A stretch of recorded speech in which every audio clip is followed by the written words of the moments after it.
In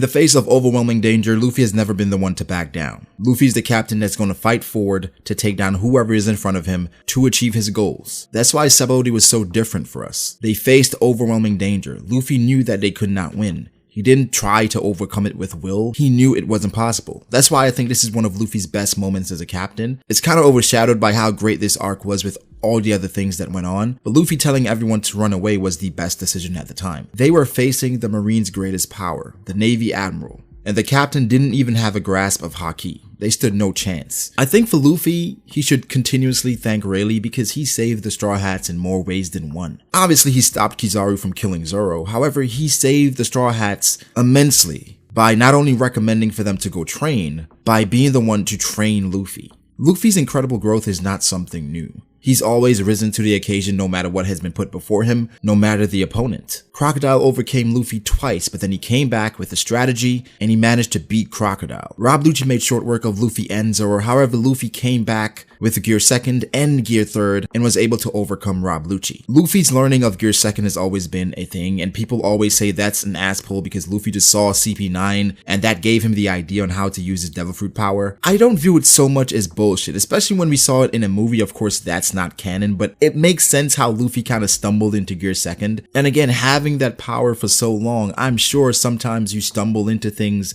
that you didn't think was possible initially. So for him seeing CP9 and copying CP9, I have no problem with that, even Gear 3rd. Luffy's growth has always been necessary. He's run into overpowered antagonists like Enel before, but of course with him being the Rubber Man, Enel's electricity could not affect him. And these are the ways Oda has cleverly let Luffy power up without it being an ass pull, or it seeming contrived, or Luffy's just getting stronger to get stronger. Versus Magellan, Luffy lost several times. Luffy had to have his life saved, but these are the losses that helped him grow. Another person Luffy should thank is Kuma. Because initially upon Kuma doing what he did to Luffy, he saw for the first time how it felt to be completely powerless. He felt the meaning of your friends dying in front of you without the actual event happening. When Kuma did those things to the Straw Hats, Luffy had no idea what was going on. All he saw was his friends disappearing right in front of him. The pain of loss can motivate you like no other. And that's what it did to Luffy. After learning of Ace's capture, Luffy was hell-bent on rescuing his brother. Even breaking into Impel Down, like I said, losing to Magellan, gaining somewhat immune-like abilities to certain types of poison, which actually helped in the end, and participating in the War of the Best. These things in succession showed Luffy that he indeed was not ready. I'm sure Rayleigh knew how strong Luffy was upon meeting him, but if he came to him at that point and told him, hey, at this point you probably should go and train to get stronger before going to the New World, Luffy would probably decline and say it's all about adventure, I want to explore things. However, losing to Kizaru, Sentomaru, and Kuma, losing to Magellan and Impel Down, and losing to pretty much everyone at Marineford, but more importantly losing his brother in the War of the Best, these things showed him time and time again that getting stronger was necessary. He's always gotten stronger as a byproduct. Gear 2nd, he saw them do it and said, hey, I should try this. He's always been very improvisational, and he's always found a way. In these three separate instances, even though there was a level of success as a byproduct, Luffy lost, utter defeat in each arc. But of course, with his true power, it doesn't seem that way because he gained extremely helpful allies that's gotten him to where he is now. From Rayleigh to Ivankov,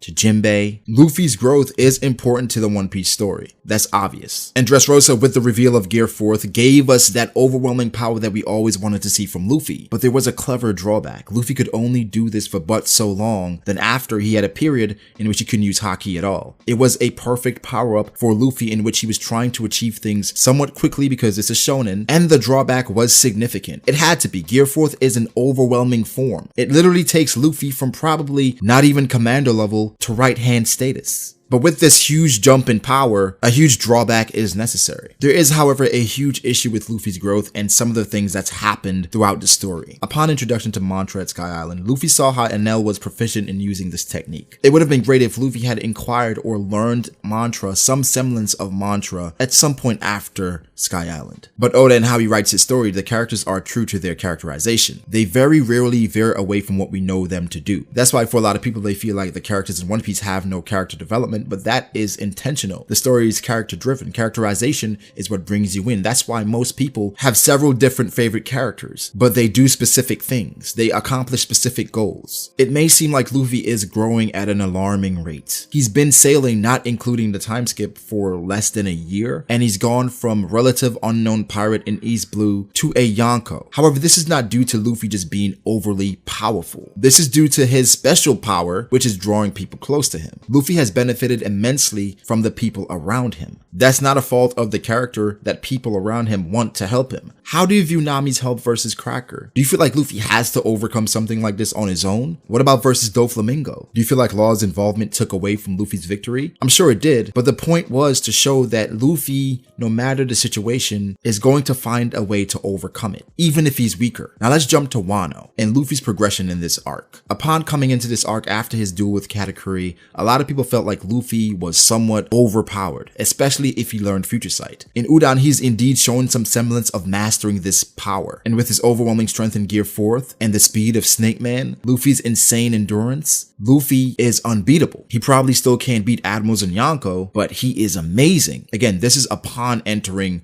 Wano. We then see Luffy versus Kaido, and that was a rude awakening for Luffy. Most of the fans felt like Luffy wasn't ready, but this was really letting the fans know Luffy really isn't ready. We knew Luffy had to get stronger, and he had to get stronger quickly because Kaido has to go down. He made a promise to Otama and the people of Wano already, that he was going to liberate this country. Not only to Otama, but he made a promise to Momonosuke. He promised to help him take down Kaido. So Kaido has to go down, but Luffy seems nowhere near this Yonko. The Yonko are overwhelming forces, and Big Mom proved that in this recent chapter. She made short work of a Yonko commander without using Haki or Devil Fruit. It's a weird thing I've been thinking about, but for Big Mom and her outer body, her coat that protects her, we assume it's some form of Haki, so for all of her hits, wouldn't invisible Haki be involved as well? A topic for another day, but Big Mom seemingly did this without Haki or Devil Fruit. Back to Luffy versus Kaido. Luffy got one shot by Kaido. Of course, Kaido used the technique and used his weapon, but Luffy, after going several hours with Katakuri, was decimated. Now, matchups are important because Katakuri is not the overwhelming physical force that Kaido is. He's somewhat of a very technical fighter. No, he's definitely a very technical fighter. To master your Devil Fruit with your observation Haki that way, extremely technical, and he focuses on not getting hit and breaking you down as opposed to overwhelming strength that is Kaido. Luffy in most ways is a brawler just like Kaido. So pretty much he ran up against himself, but better. So how does Luffy overwhelm Kaido? A new gear? Mastering Gear 4th? Awakening? I've always figured that Luffy would have to work on his base, and this arc is focusing on that. Wano has been good, but so far for Luffy, it's been a glorified training arc. From working in Udon with Sea Stone cuffs on, but the Sea Stone cuffs are modified so you can still work very hard, Luffy has also gotten noticeably bigger to show that he is indeed getting physically stronger in his base form. And Udon is no different, in which Luffy is benefiting from the people around him. Like his former sensei Rayleigh before him, he has a new one in Hyogoro. And in some way, it does feel contrived. He ran into Rayleigh, the right hand of the Pirate King, and then he was trained by the right hand of the Pirate King. But for Luffy to become the Pirate King that we expect him to be, he has to eclipse several monsters. Blackbeard is sporting 2 Devil Fruits, maybe 3, we don't know. And we saw what Blackbeard was able to do to the remnants of the Whitebeard pirates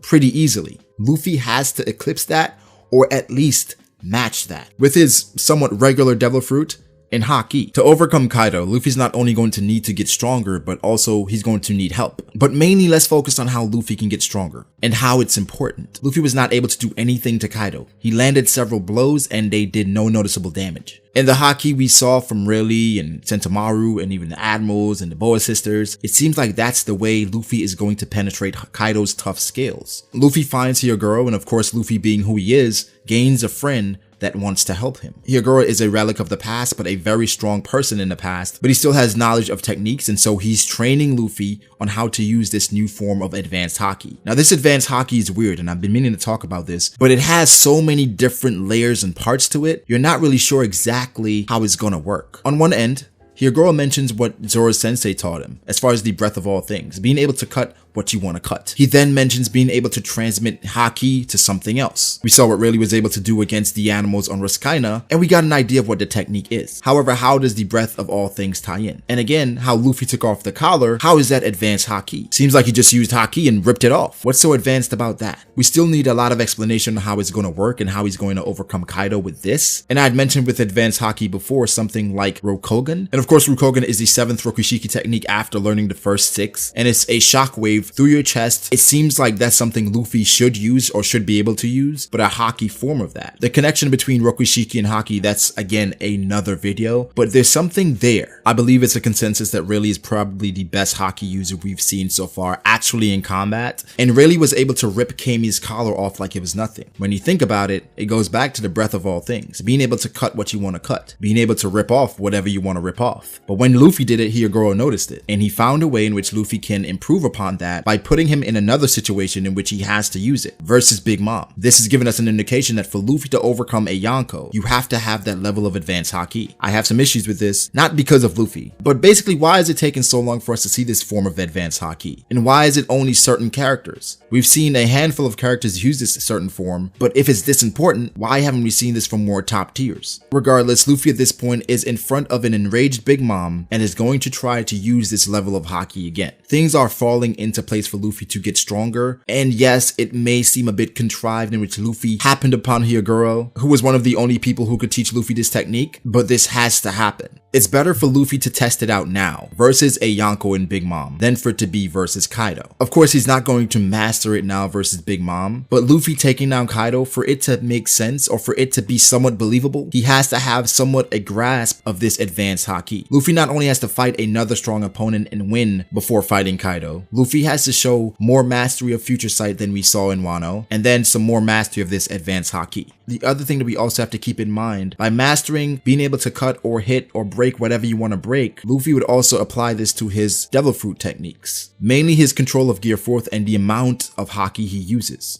I've always said this, but Gear 4th is a very incomplete technique. Luffy is going to have to master that, but once he does, the power behind it is going to be insane. With an incomplete Gear 4th, Luffy is that powerful, but if he manages to harness the appropriate amount of haki in this form, the sky is honestly the limit. I think it's also apt for me to point out that when Luffy took the collar off, it's somewhat bent. Does this mean that Luffy is forcing his Devil Fruit ability onto objects by making it easily breakable? It seemed like it bent, and you could say it bent like rubber. Is this the next step to awakening? We've seen awakening with convenient Paramecias and Logias. Crocodile, he could touch the floor, he turns to sand. With Doflamingo, he creates more string. But for someone like Luffy, and for Luffy always being rubber, he doesn't conjure. He's somewhat of an enhancer. And of course, I'm using Hunter x Hunter techniques. He's somewhat of an enhancer. He enhances what he already has. He doesn't transform. He is an enhancer. With Katakuri, of course, he can transform, conjure, do all these things with his power. But for Luffy, how would his awakening work? For his awakening, can he force his Devil Fruit power onto others? For something that's immovable like Kaido, can you make a soft dent, a rubbery area on Kaido to impact him, to actually hurt him? Only time will tell, but Luffy's power-ups and his growth, it has to happen. Luffy's around Commando level right now. People say between the second Commando and right-hand man level, but Luffy has to go past that to stand a chance with Kaido. He's going to have the help of the other supernovas, but he has to absolutely become stronger. But guys, let me know how you think. How can Luffy become stronger to take down Kaido? And how do you feel about Luffy and how he's gotten stronger so far in the story? And if you want to be specific, Wano, do you have a problem with Luffy's growth? Or should Luffy be stronger than he is now? A lot of people mentioned that the story's been going on 20 years, but again, I don't feel like we should use the time of a running show as a justification or reason why someone in the show should be stronger. Luffy has not been on the seas 20 years, excluding the time skip, almost a year. So leave your thoughts below, make sure to like the video and subscribe for more content like this. Become a patron below if you'd like to vote on video ideas. To all my current patrons, thank you so much. I appreciate all the support. I'll catch you guys in the next one. Peace.